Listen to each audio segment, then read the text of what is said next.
Welcome to the Sports Entrepreneurs Podcast. I'm your host, Marcus Luhr, and I'm delighted to have a fellow German with me here on the line, calling in from Prague, from the Czech Republic, but via Cologne, Germany, which is also my hometown. So excited to go through the career path and the exciting things Michael is doing. So welcome, Michael Broda.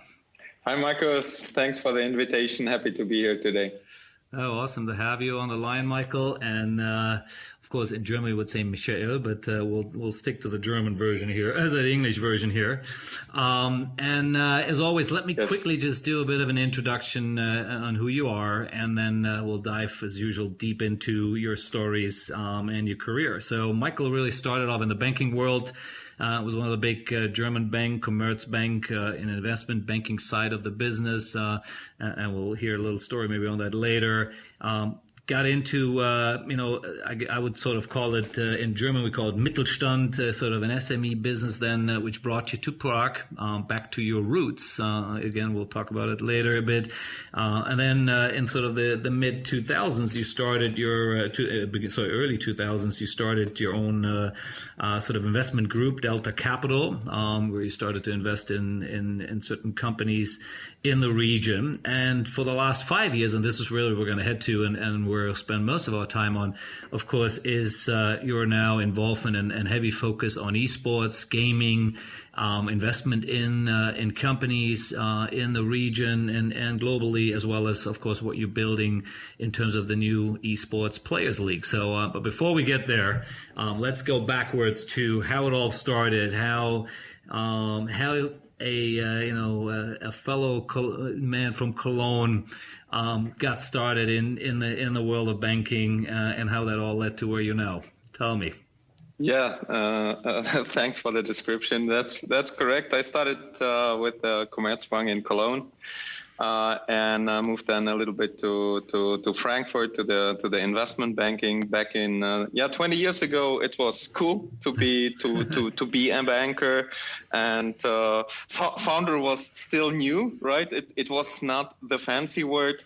Banker was still cool. I think right now it's the opposite way. Yeah. And in Commerzbank, I was focusing on financial derivatives. At the end of the day, this is something what caused the 2008 crisis, right? The structured products, the difficult part of the business. So I was part of that until 2003.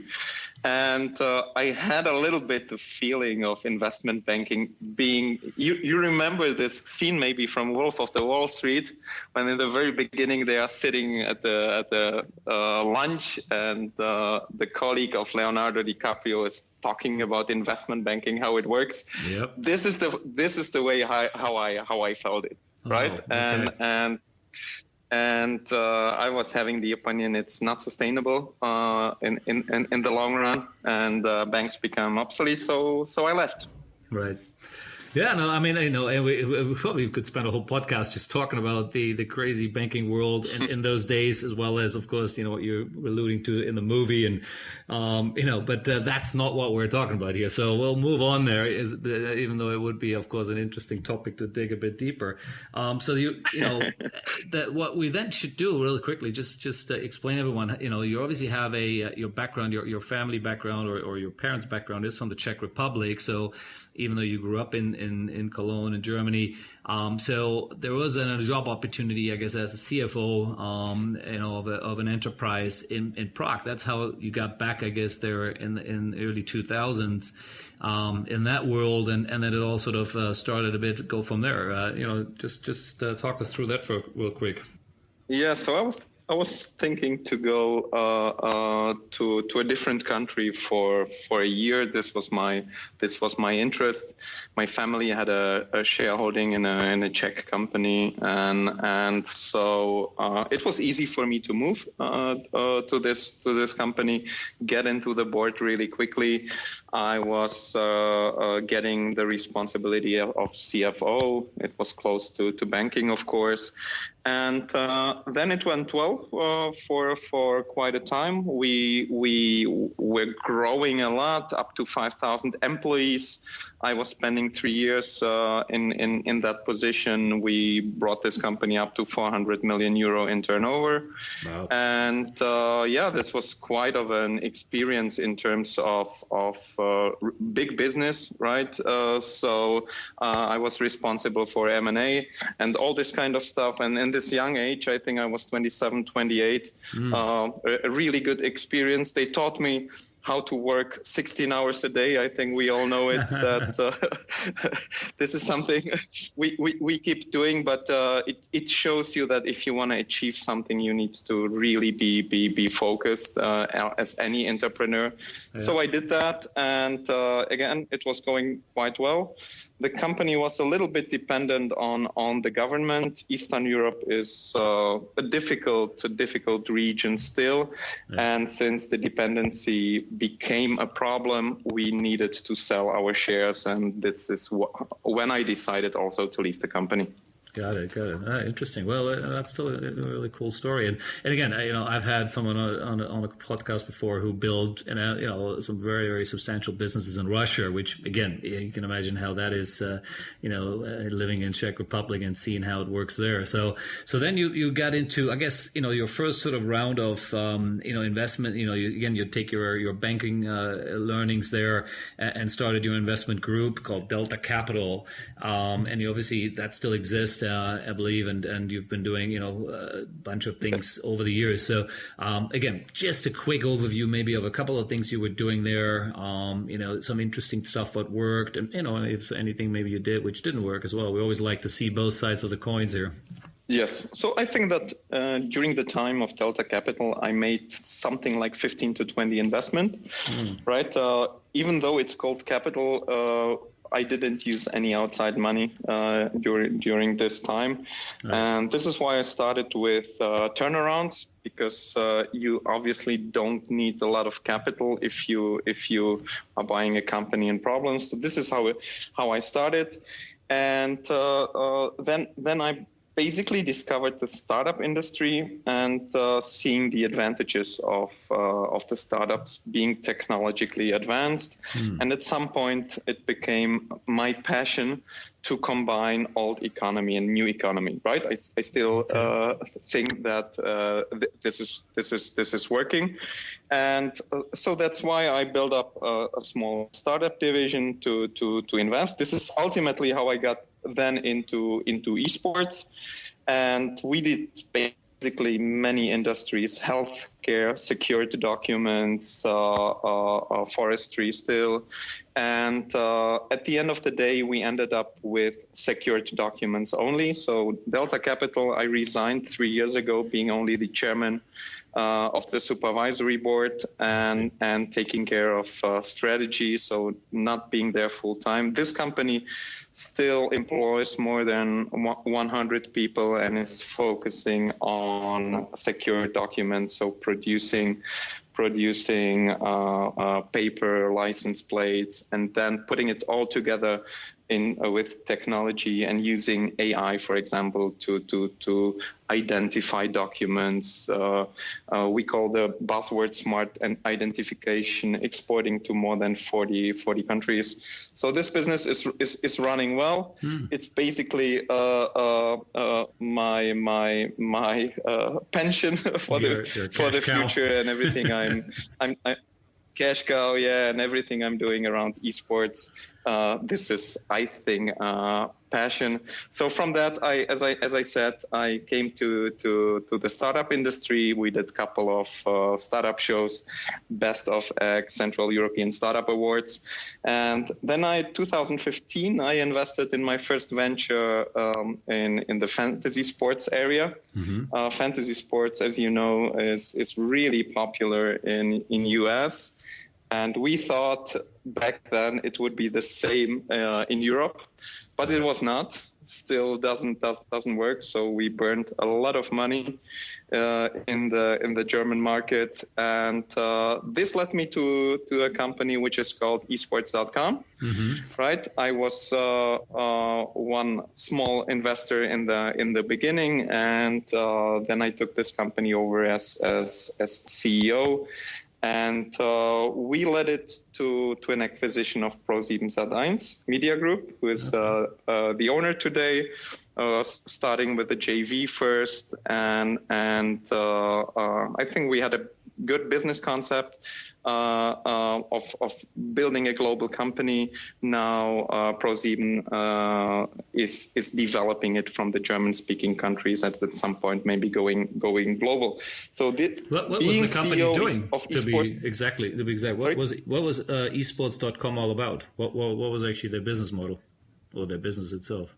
So it was basically a media platform, right? So what we discovered is that it's really hard to find good content and structured content, editorial content on esports. It's really hard to understand asking. Everyone tells you he's the world champion in any game, right? I met so many world champions in esports that I haven't had no clue who is really the world champion. And if you want to know something about a certain game and the structure and league structure, it's really difficult coming from outside to understand the esports structure. And esports.com basically is the best address to go to. And that's why we captured this media angle to make a really strong platform where you pick up information. Yeah, you want to know, you want to learn something about the industry, you want to learn something about the game, you want to see results and all of that. So esports.com is doing that still. It's a platform. They invested a lot of money in editorial content, right? To bring it up to a certain level.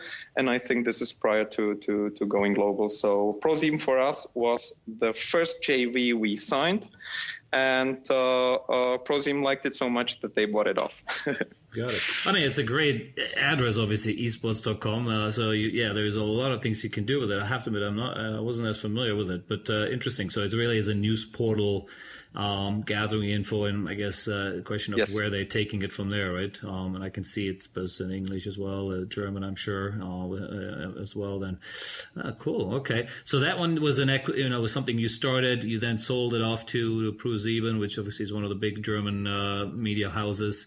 And let's talk a bit about the things you're doing in the Esports Investment Group, right? EIG, I guess. You have a couple of smaller investments in a variety of startups is really what I would call them, right? And I've looked at the deck you shared with me. I would say most of those are angel investment or really early seed, pre-seed, or how would you describe the investments you've done in those companies at this point in time? Yes, definitely. So we are really, really early stage. Sometimes you could also say this is a late founder position. I think being CEO of esports.com, it was really opening all the doors, right? You can speak to every CEO of any major team or league publisher and so. So I think during this time I learned really about the pain points of the industry, and in every company I'm investing now I'm trying to address one of the pain points. So I think the major investment and the major idea is we built up from scratch a company called ESPL. This is, I think, the most of the learnings I took from esports.com. And other than that, if I see some opportunity, I call it digital infrastructure, a company which is building the digital infrastructure in the esports space, I'm always interested because I think this is one of the main pain points. So I invest early. Not a lot of money. We are not a fund, so investing early, connecting the dots, and bringing to Series A, Series B. This is basically the main idea what we are doing.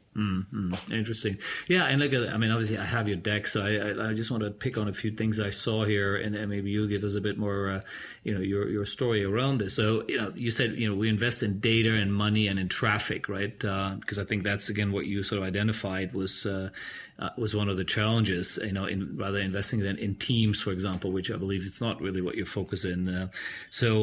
Looking for the monetization passes and infrastructure. Maybe put some of your own words around this. Why are you going in that direction, and what do you see there? I think that esports as an industry could be much larger already, right? We are talking about the industry size of 1 billion, maybe 1.5 after COVID this year. Yeah. We will wait for the numbers. And putting that in perspective, we are talking about a big industry, but it's small, right? It's not really big.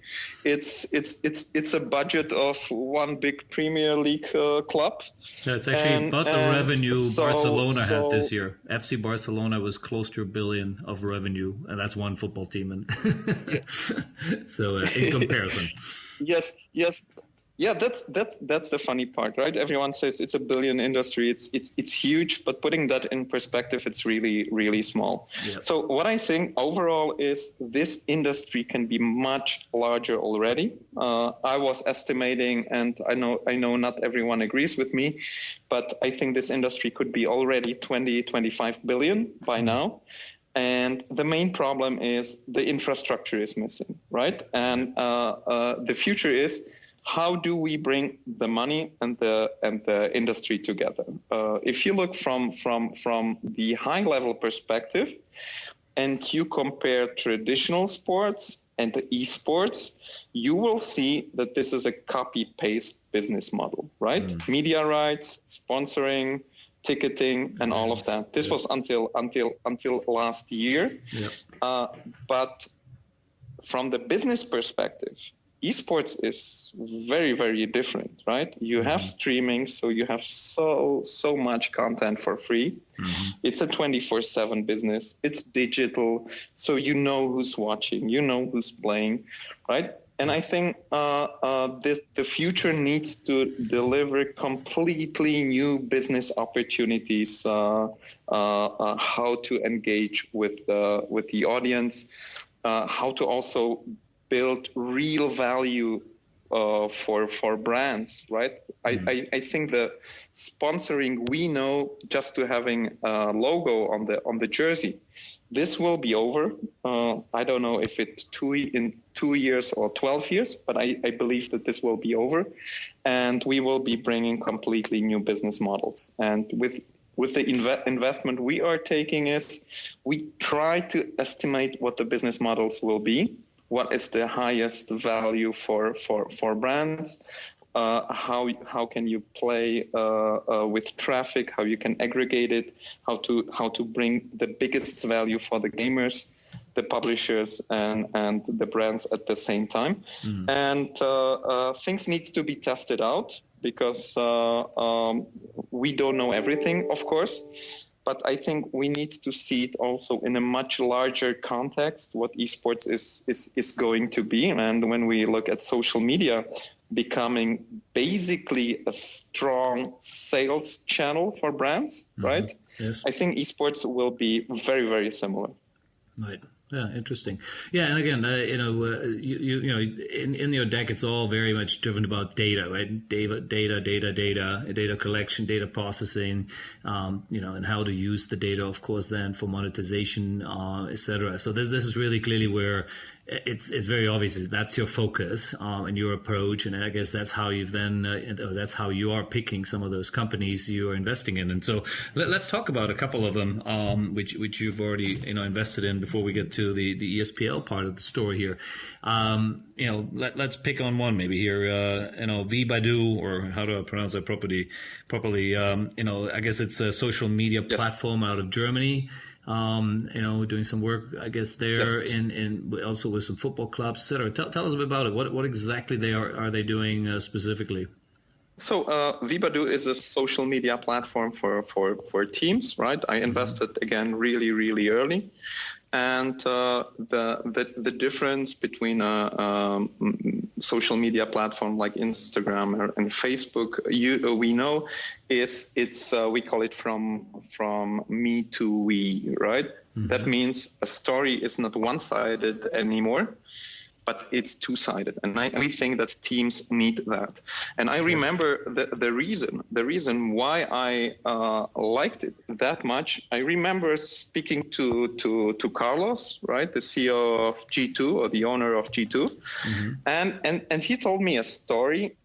He told me a story when they invested in a studio production. I think he told me that they invested 50,000 euro in a good show, 15 minutes, and preparing everything.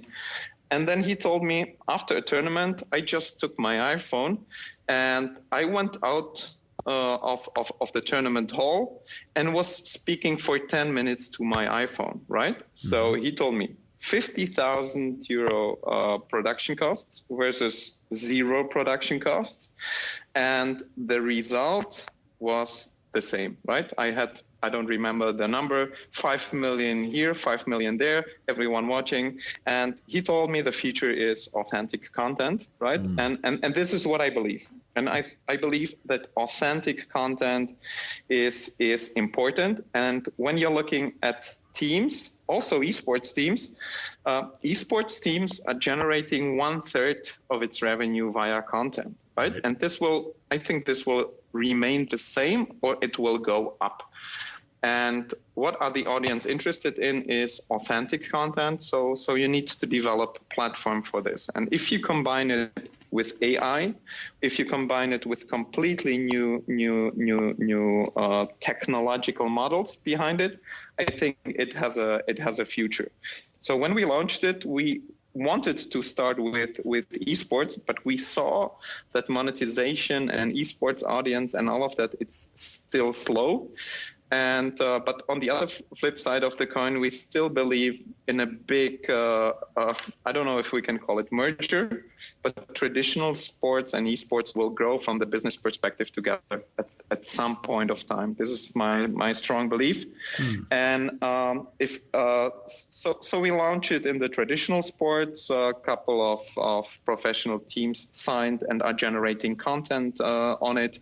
And I think for the future, it will be a really good platform for esports team, for league organizers to create basically not only one-sided but a multi-sided content. Okay, interesting. Now, again, looking at the info here, you have another platforms called Esports Do, right? And again, this is reading here, it's a white label app platform for professional athletes, clubs, institutions. So, what's the difference between the two in your mind, or you see that maybe they're both on a similar path, but coming slightly different angles, and one day maybe there's a way to merge them, or where do you see how would you explain the iSports Do differentiator here to what you just showed us on Vibadu?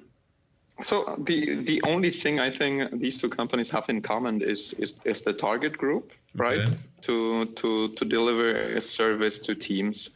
I think that Esports Do is the first real fan engagement app, right? Because fan engagement, in our understanding, means not only basically be connected digitally, but what we discovered, and it's scientifically confirmed, is you create a real connection if you do sports or other activities together, right? Mm-hmm. Maybe you know it. I don't know, Marcus, I never asked you if you play golf, for example, but if you're going with a friend on a golf round, spend 4 or 5 hours with him, yep. After this golf round, you created connection, right?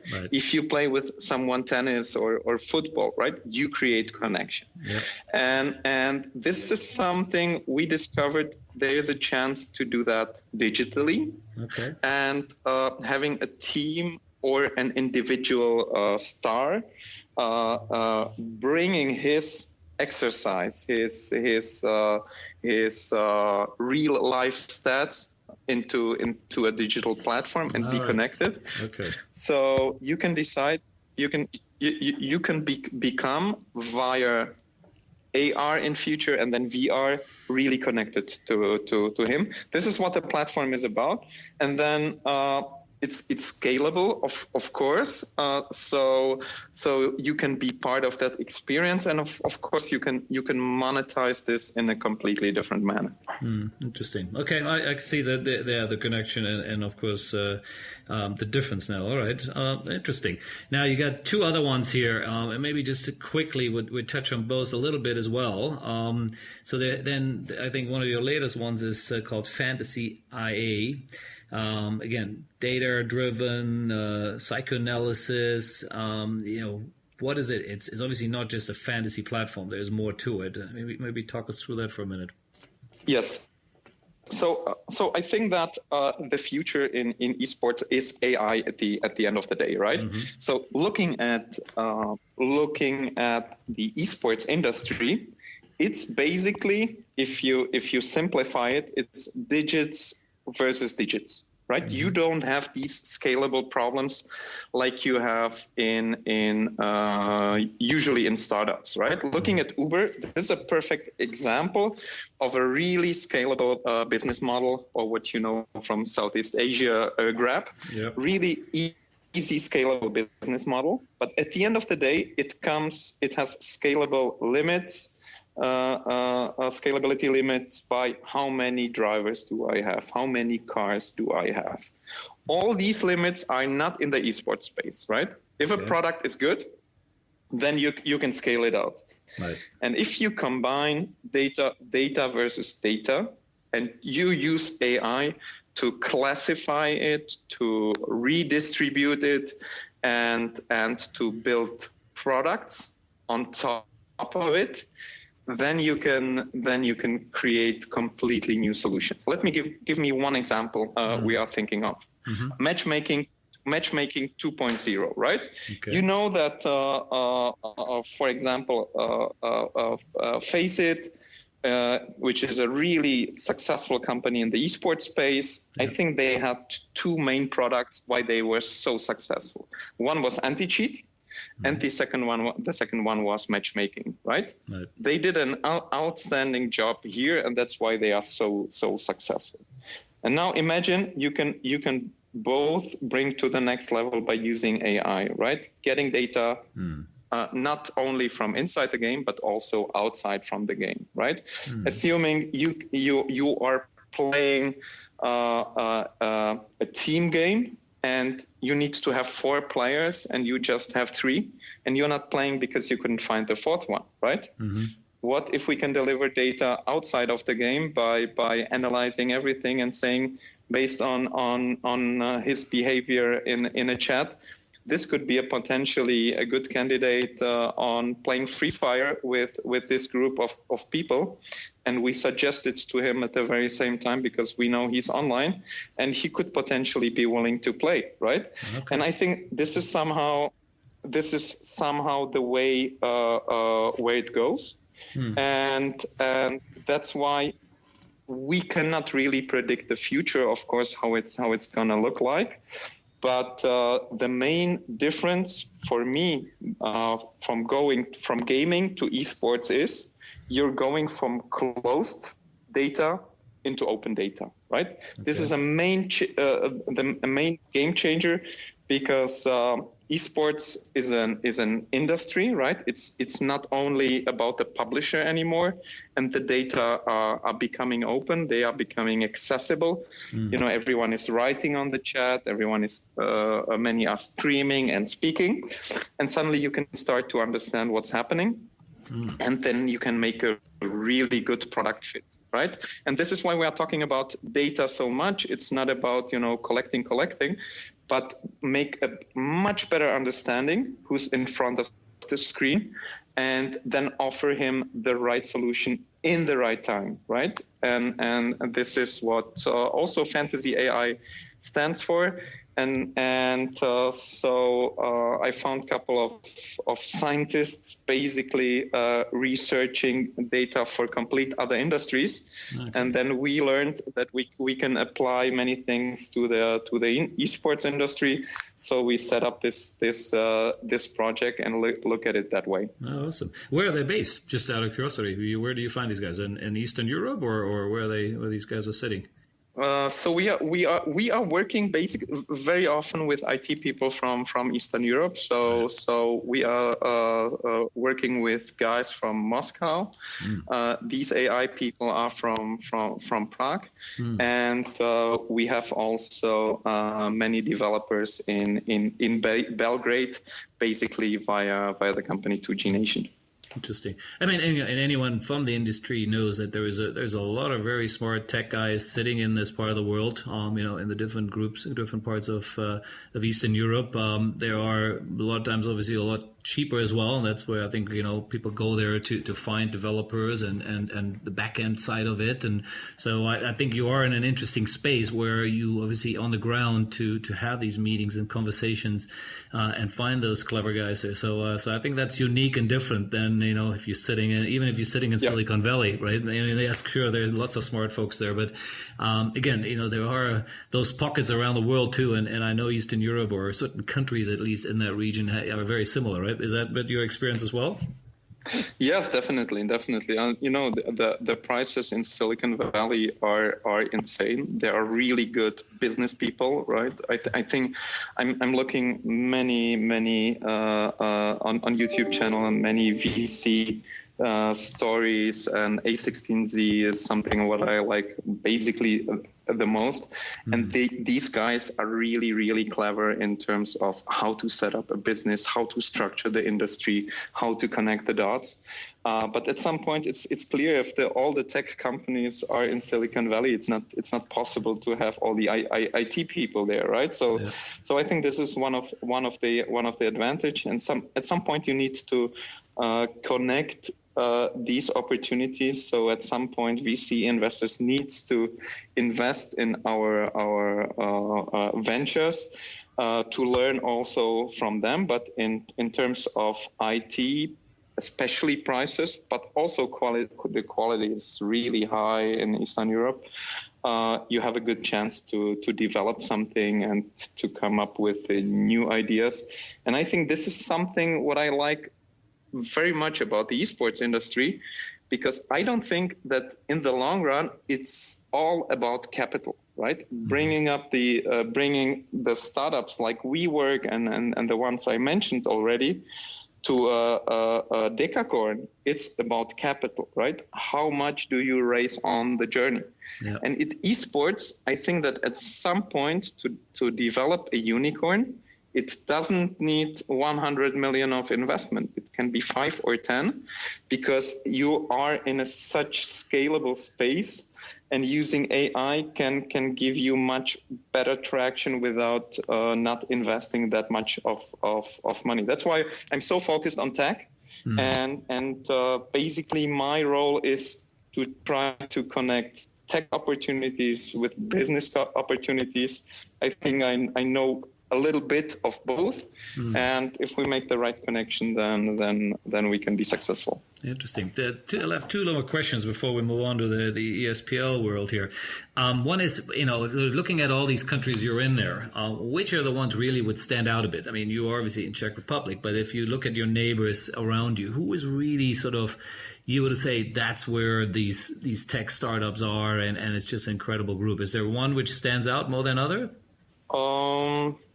Not really. To be frank, you get all the connections via network, right? I don't know. To be frank, the opportunities we found is always via our network. It's never happened that I saw some startup on a stage and said, this is it. Right. Usually it's coming via network. That's why we are having 2 portfolio companies in Germany, right? Most of our network is there. The company is in Belgrade is also led by a German. Right. Okay. So overall, I would say the esports industry is global. Yeah. No, interesting. Now, from let's stick for a minute on your fund here. I know you said you're raising some money too, right? For the fund to obviously go and invest some more. You want to share a little bit of so people know about it, and if there's interest, maybe they can give you a call. Definitely, they could give us a call. So we will do a fundraise round only if it makes really sense. And we are not having right now clear rules. We did a small fund around in the second half of the year.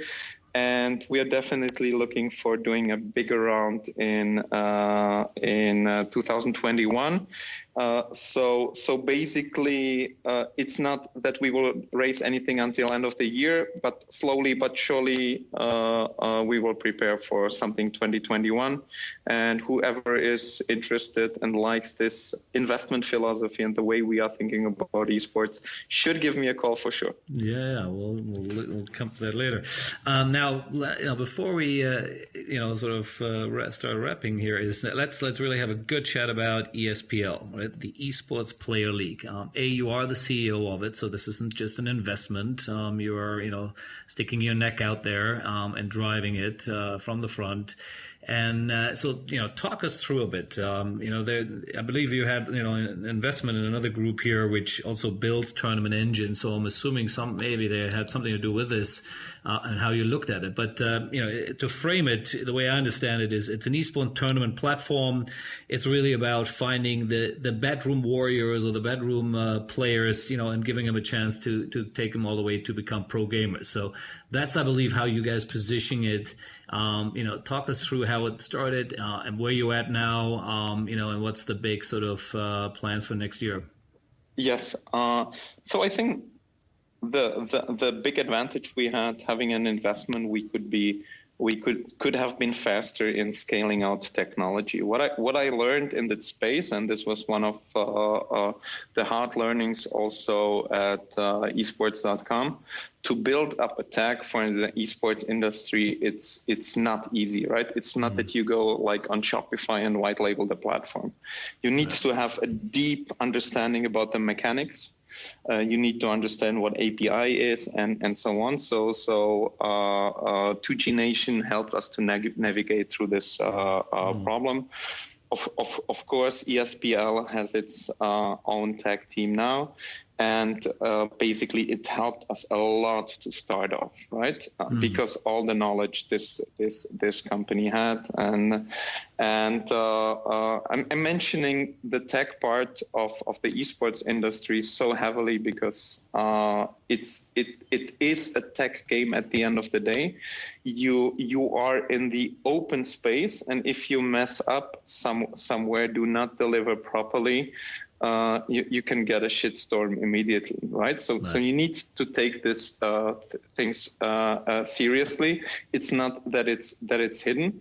So we are really focusing on doing all these things right. Of course, there are learnings on the way, but this was the start, and why I invested basically in 2G Nation in the first place.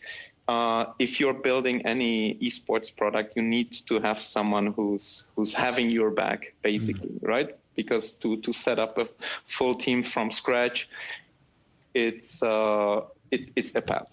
So, but at the end of the day, this was not what ESPL was about. The story is very simple. We as esports.com were invested in a company based out of Singapore, having offices in KL, and So this was the way how we wanted to scale out. And after I left esports.com, the CEO called me and said, "Hey, Michael, let's go the next round. Let's develop something what should be done in the esports industry. Let's think about a structured league format, right? Mm-hmm. Let's look at the other industries, what Formula One is doing, for example, and let's see what are the ways to develop it in the esports space." So we did, of course. We had many learnings, but we're looking into the industry that we think there is no really a structured format for amateur players, semi-pro, casual gamers to compete on a daily or on a regular basis. There are a couple of companies doing that regionally, right? Mm-hmm. Surprisingly, many brands are doing that under their brand name, but in my opinion, they are stepping out of their core business, and they should leverage it, but not doing it themselves. So many companies. When you say brands, you talk about the publishers doing it themselves, running their own leagues, or who do you mean with brands? So from your region, basically, Singtel, right? Oh, they're doing a good esports like job, telcos right? and others, right? Okay. Yeah, telcos, telcos and other tech companies. So I think, to make an estimation, I think that the publishers will focus on the Champions League in the future, right? I think looking back and forth, not every publisher behaves the same, right? There are publishers who have closed the ecosystem completely, and there are publishers who have opened up the ecosystem completely, right? And my feeling is it goes to a point where the publishers will open up the ecosystem, but not on the pro part, right? This would be my estimation for the future, and that means that the space for the entrepreneurship is around the amateur and basically the mainstream, right? The mass audience. And looking at it from a gamer perspective, assuming you're sitting somewhere in India, right? 5 years ago, you didn't really know about the esports industry, but now Geo connected you and you have data almost for free. NVIDIA is putting all the computing power into the cloud. Then 5G comes, and basically everyone is connected, right? Everyone can compete. You don't need a $3,000 PC to play Counter-Strike anymore. You just basically need a screen and connection, and there you go, right? This is a game changer in technology as well. And what happens then? Then suddenly you don't have a couple of friends building up a professional esports team. This will be the same industry structure like in traditional sports, right? You start at a small club, then you move up regionally, nationally, and then you end up at Barcelona if you're good enough. And I think this will be developed also in the esports industry. The top teams need to find the next talents. The pro leagues and the champions leagues of esports will need to find the future teams. And there's a whole industry below it. And we took the opportunity and are building this ecosystem, and that's why we developed Esports Players League, which we launched in 12 countries right now, and we believe this is something what the industry needs in the long run. And remember, I think esports is somehow like we were in football in the 70s, right? Looking at Manchester United back then, they already had a stadium, right? They already had a sponsor. It was huge business for the pro teams, but there was no complete structure below it, and it took 20, 30 years. Let's say 20 years to develop all of it. And in esports, due to technology, everything can be much faster. So we are trying to catch this space. Right, interesting. Yeah, and again, as you rightly said, there are similar groups. I've come across many, from obviously I look at it mostly from our region here in Asia, China, India, Middle East, etc. So but everyone has a slightly different twist to it, I guess. So, and this is really, as usual, how you need to differentiate yourself. And it's interesting that you obviously, in this case, didn't start in Europe with it, or Eastern Europe. You started here in Asia. How did that come about? Was it just because the way your partners, because they were based here, or what was the real reason why you started in this region here? So we have a mobile esports focus, right? We are not mobile esports only, but we believe very much in mobile esports. And Southeast Asia is a good region to start, right? You know it yourself. There are countries that are mobile first, but there are countries that are mobile only, right? The power of these countries is already huge. You have Singapore and Malaysia. The buying power is already outstanding, right? It's not the third world. Yeah.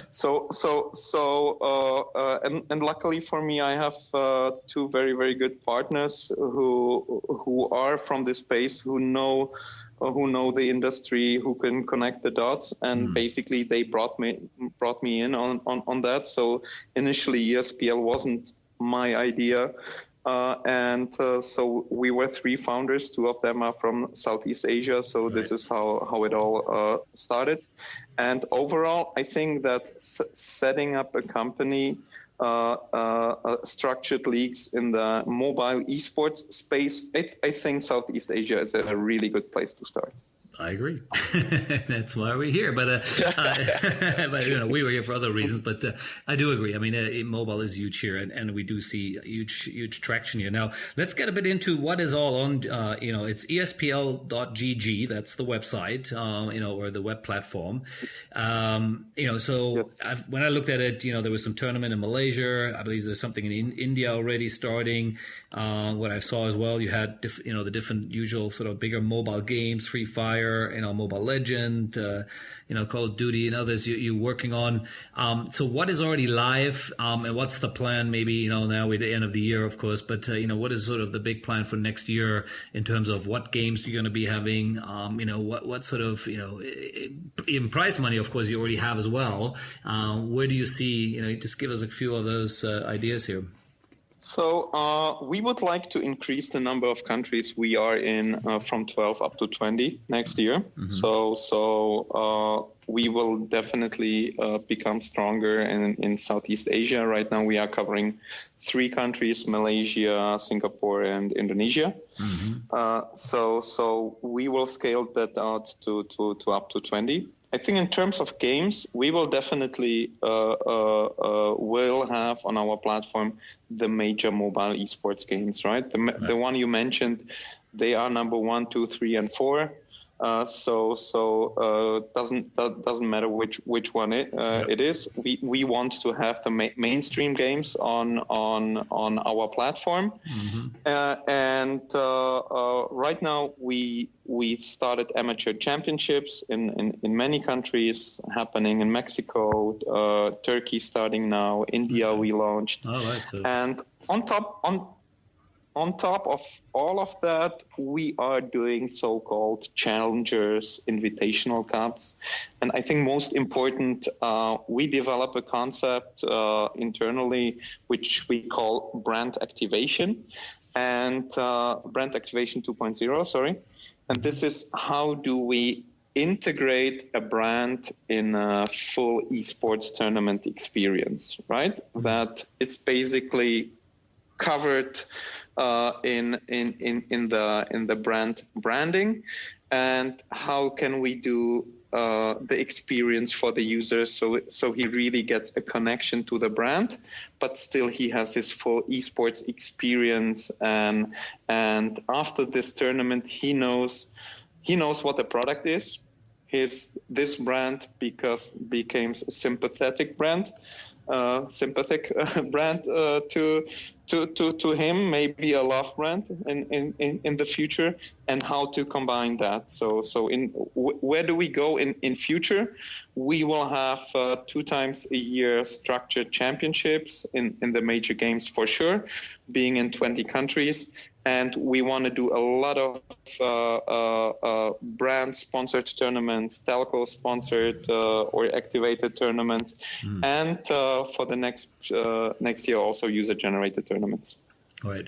And at the moment, how does it work? Do I pay to play these tournaments, or it's free, meaning sponsor-driven, or what's the current model? Basically, it's free. Every tournament will also be free in the future. It's partially sponsor-driven, and we will have in the future a freemium model like we know it from the esports or gaming industry, right? You can always play for free. In future, if you want to have more value for yourself, we are talking about the sponsorship engine and a couple of coaching and things which has more value, special content, be closer to the top teams. Then at some point there will be offerings which will be part of the premium world, right? But other than that, this will be a platform bringing value to the gamer. And as I was mentioning in the beginning, the maybe potential superstar from India who wants to become a star, he shouldn't have any hurdles, obstacles on the way how to become pro. If he's good, he shouldn't be paying for anything if he doesn't have the money and still become pro. Right.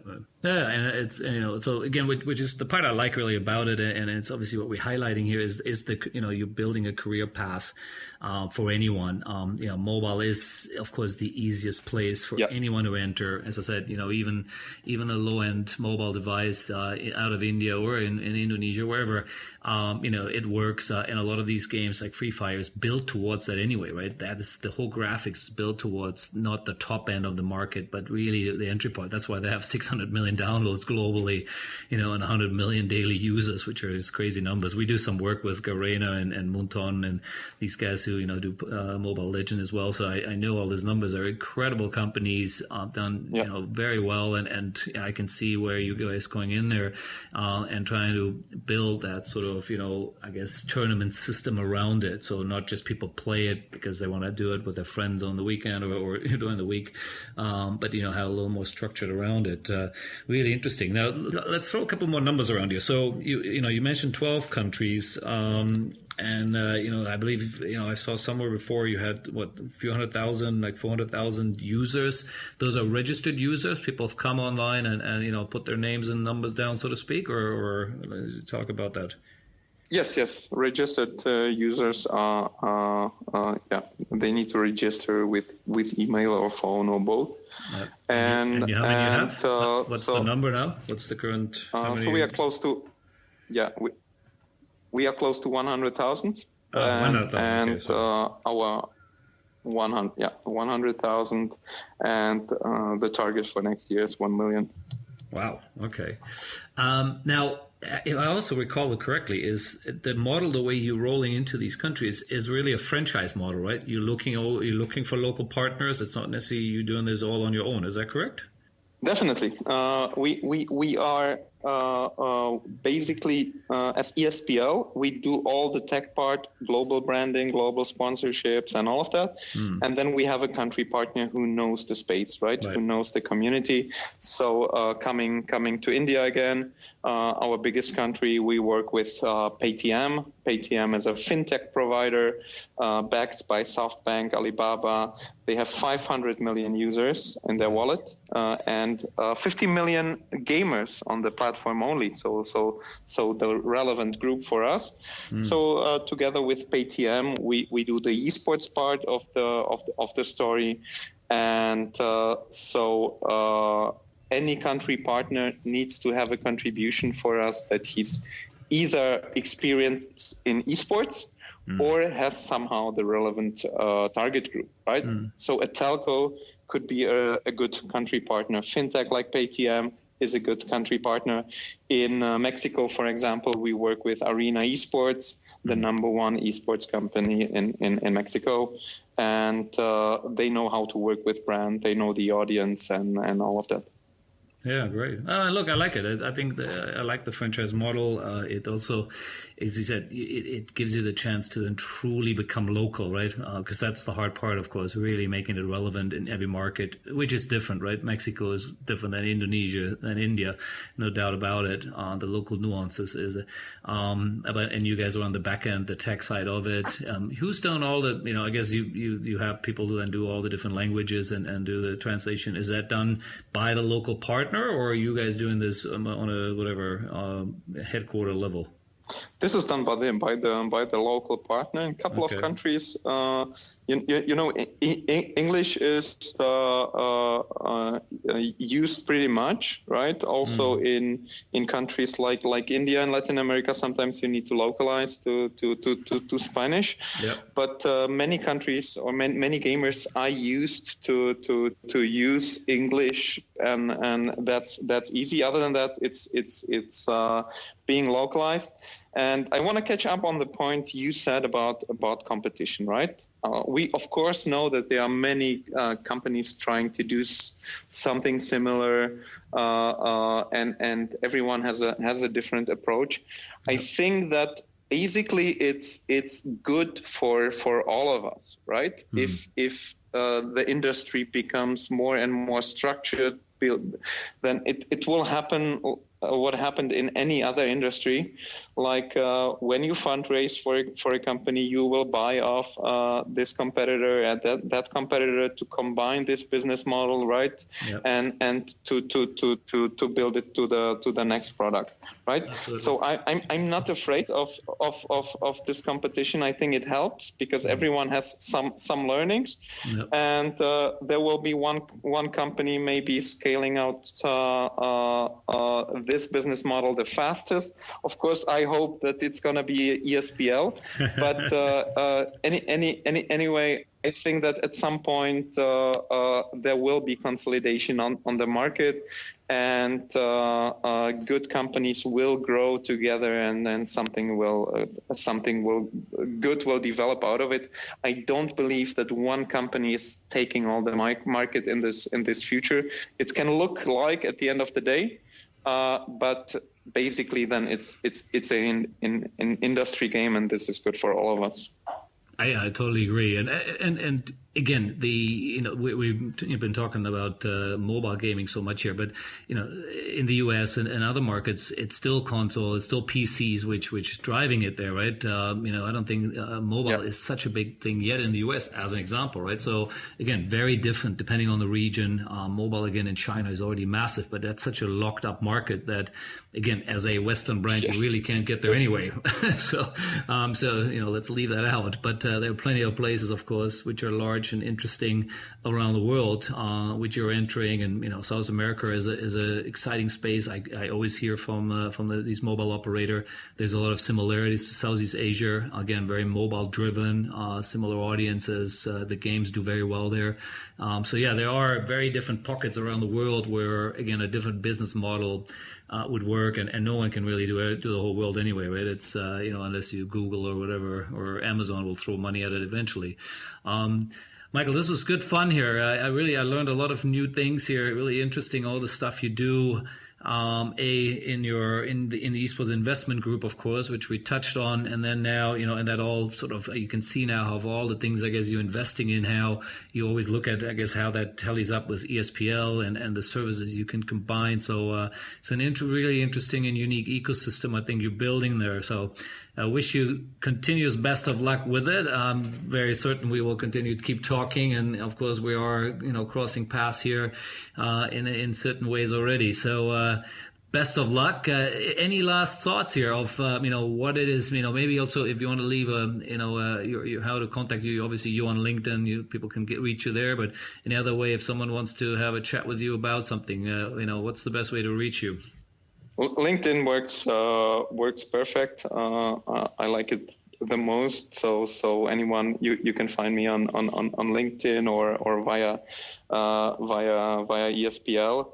And last thoughts, I think that the esports industry is really in the beginning. I think that we are talking about a growth of 30% per year. I think that it's going to be much more in the future.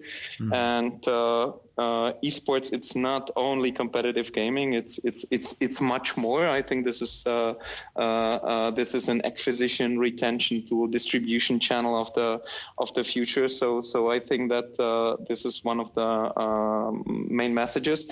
And basically, I'm really proud that if you as a legend in the industry are saying you learned new things, then I think it was a good podcast.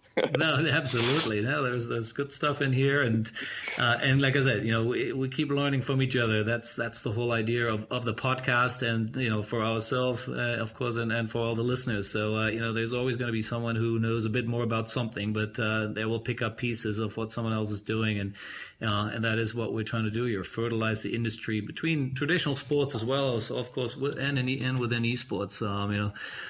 So, Michael, thank you for your time there.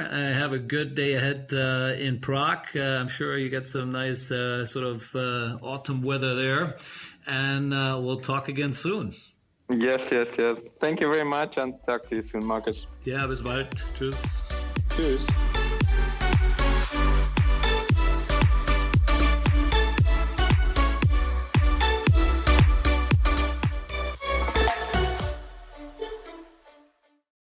The Sports Entrepreneurs by Marcus Luhr podcasts are a collection of interviews and stories.